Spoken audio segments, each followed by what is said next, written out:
Bismillahirrahmanirrahim. We are discussing about cardiac cycle in the heart physiology. Last time we discussed about pressure changes in the left ventricle and then in the right ventricle, and then we discussed about the pressure changes in aorta and pulmonary artery. Today first about pressure changes in atria. Pressure changes in atria. We know two atria, right and left atria. Atria also show rhythmic beating. That atria, they show systole and diastole. Systole and diastole. Duration of cardiac cycle we know is 0.8 second.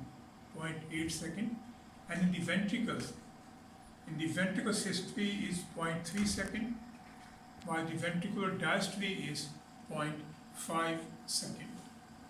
And this makes the cardiac cycle duration, that is 0.8 second. In atria, atrial systole is 0.1 second, while atrial diastole is 0.7 second. So 0.1 second atrial systole and 0.7 second is the atrial diastole. Now here you can ask that why there is so prolonged atrial diastole. Why so prolonged atrial diastole? The reason is that the major function of the atria is to receive blood. So their function is to receive blood, and atria can receive blood efficiently when these are relaxed, these are having diastole. So this is the basis of long diastole in the atria. Now regarding pressure changes in the atria, 3 waves are recorded, and these 3 waves represent pressure changes in the atria. So these waves are A wave, C wave, and V wave. A wave, C wave, and V wave, these are recorded from the atria, and these represent the pressure changes. A wave, you can see A wave. A wave is due to increase in the atrial pressure during atrial systole. So increase in the atrial pressure during atrial systole, it gives A wave. It gives A wave. Then is the C wave. C wave, you can see, is recorded during isometric contraction phase. So recorded at the beginning of the ventricular systole during isometric contraction phase. Isometric contraction phase. But during this phase, that is the isometric contraction phase, there is a rapid increase in the ventricular pressure. Rapid increase in the ventricular pressure. And this rapid increase in the ventricular pressure, it causes bulging of the AV valve into the atria. And bulging of AV valve into the atria will increase the pressure in the atria to give the C wave. Right? So C wave is due to bulging of AV valve into the atria when ventricular pressure rapidly increases. The peak of C wave, it coincides with the opening of the semilunar valve. It coincides with the opening of the semilunar valve. You see, opening of the semilunar valve, the aortic valve. So the peak of the top of the C wave, it coincides with the opening of the semilunar valve. The next wave is V wave. You see, V wave. V wave is due to gradual rise in the atrial pressure. V wave is due to gradual rise in the atrial pressure when blood accumulates in the atria, with closed AV valves. So gradual rise in the atrial pressure when blood accumulates in the atria with closed AV valves. So this is the V wave. V wave. The top of V wave coincides with the opening of AV valve. The top of V wave coincides with the opening of AV valve, and with the opening of the AV valve, blood fillings of the ventricle start. Blood flows from the atria to ventricle. So V wave is due to gradual rise in the atrial pressure when blood accumulates in the atria with closed AV valve. The peak of V wave, it coincides with the opening of the AV valve. And with the opening of the AV valve, the start of the rapid filling phase, and blood flows from the atria into the ventricles. So these three waves, A wave, C wave, and V wave, these are recorded from the atria, and these represent the atrial pressure changes during cardiac cycle. You can see that during these three waves, atrial pressure increases. Otherwise, the pressure remains almost zero. It is zero in the atria, but during these waves, the pressure increases. It may increase in the right atrium up to say 4 to 5 millimeter of mercury. And in the left atrium, it may increase up to say 6 to 8 millimeter of mercury. So 4 to 5 millimeter in the right atrium, and then 6 to 8 millimeter of mercury in the left atrium. So these are the pressure changes in the atrium. Now here I want to explain what is jugular venous pulse. Jugular venous pulse. This pulse can be recorded from the neck veins, including the jugular vein. So this pulse can be recorded from the jugular vein. Keep in mind, it is not a true pulse. It is not a true pulse because arterial pulse ends at arterioles. And there is no further transmission of the arterial pulse, right? So this jugular venous pulse is not a true pulse. It is due to backward transmission of pressure changes in the right atrium. It is due to backward transmission of pressure changes from the right atrium to neck veins, including the jugular vein. So backward transmission of pressure changes in the right atrium to neck veins, including the jugular vein, it gives rise to a pulsation in the jugular vein, and that is jugular venous pulse. I again emphasize, this pulse is not a true pulse. It is not a true pulse. It is due to backward transmission of pressure changes in the right atrium to the neck veins, including the jugular vein. If you see jugular venous pulse, it shows the same three waves, A wave, C wave, and V wave, which represent the atrial pressure changes.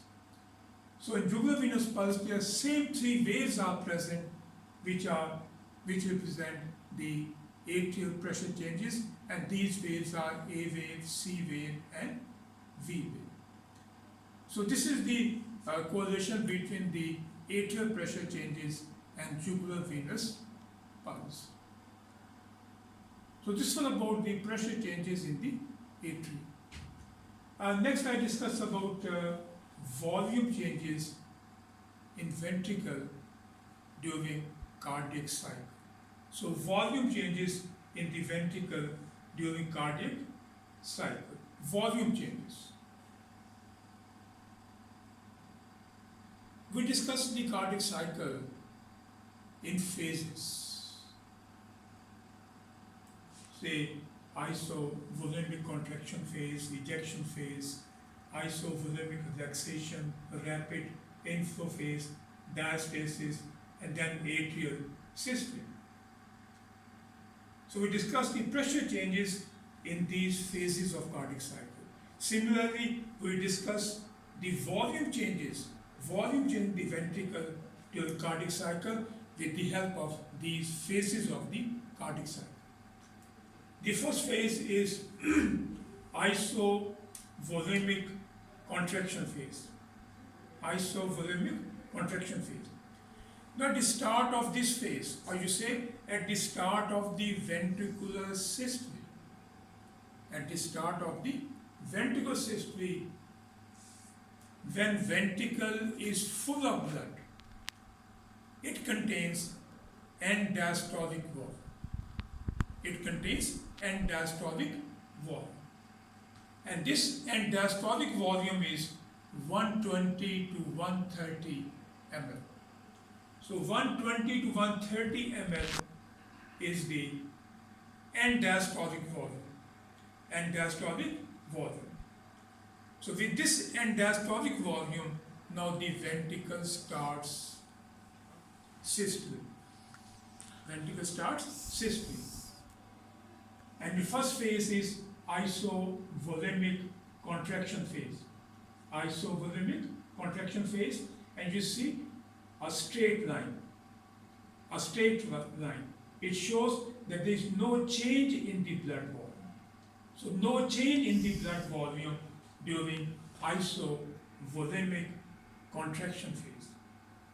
And the ventricle is full of blood, and this volume is called end diastolic volume, that is 120 to 130 ml.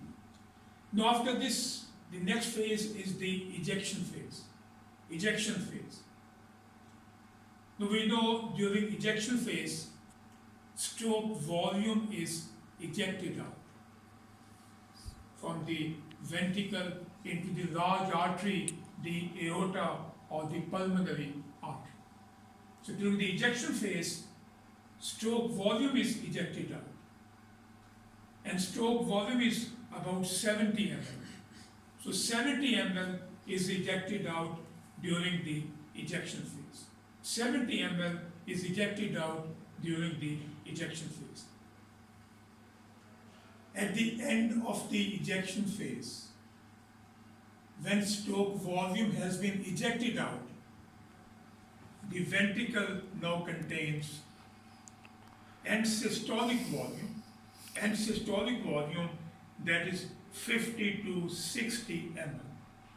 So 50 to 60 ml is the end systolic volume, and that is the blood volume which is left in the ventricle after the ejection, after the ejection out of the stroke volume, that is 70 ml. So this is the end systolic volume which is 50 to 60 ml. So 120, 130 ml end diastolic volume. And after the ejection phase, now the ventricle contains end systolic volume that is 50 to 60 ml. So from 130, 120 ml, we subtract 70 ml, the left behind will be 50 to 60 ml, that is the end systolic volume.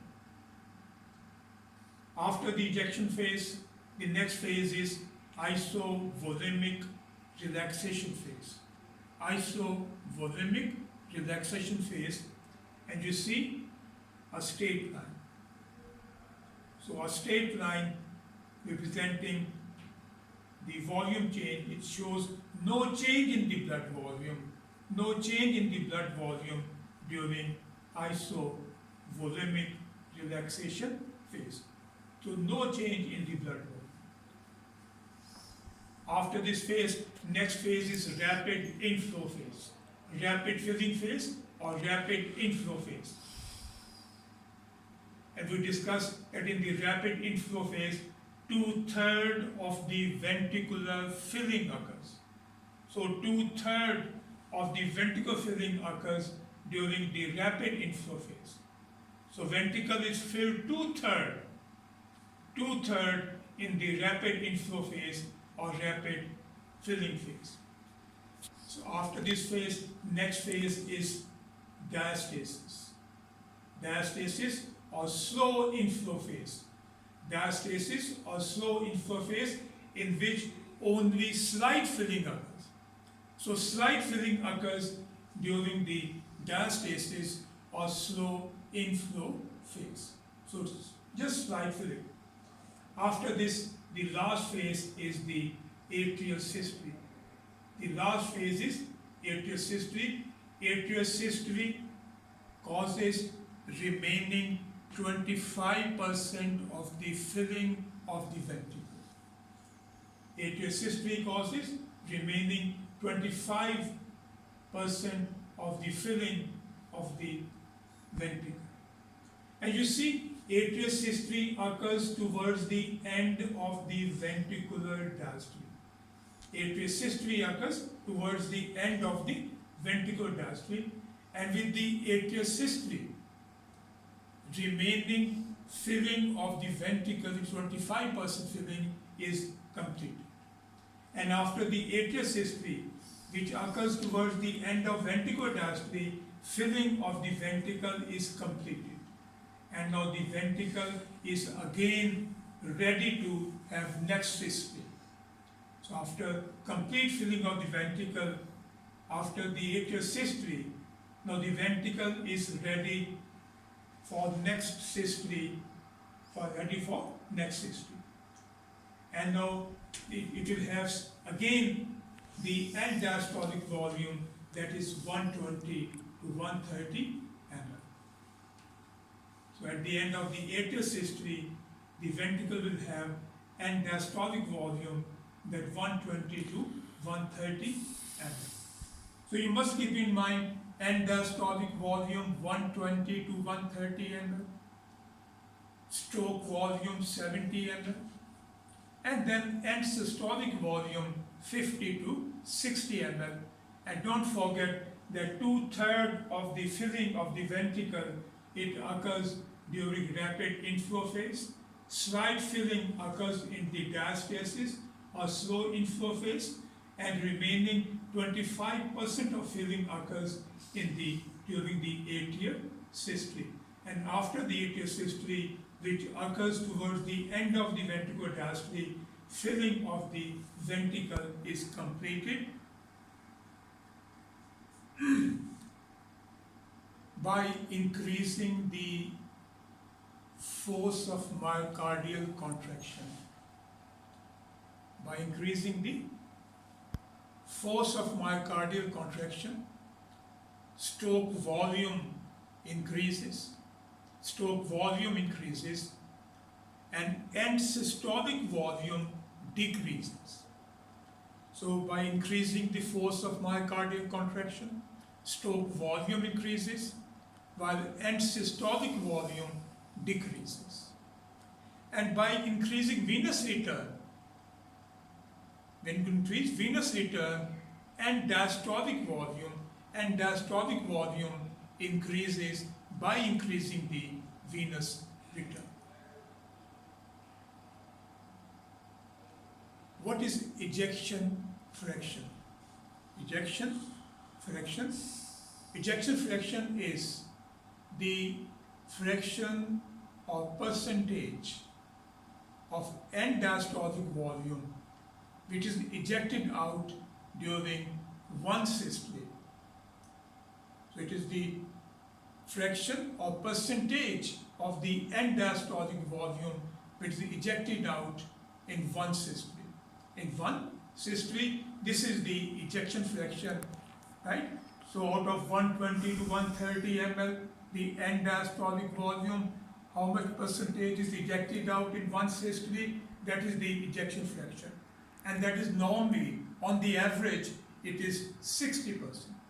So 60% or 0.6, 60% or 0.6 is normal ejection fraction, right?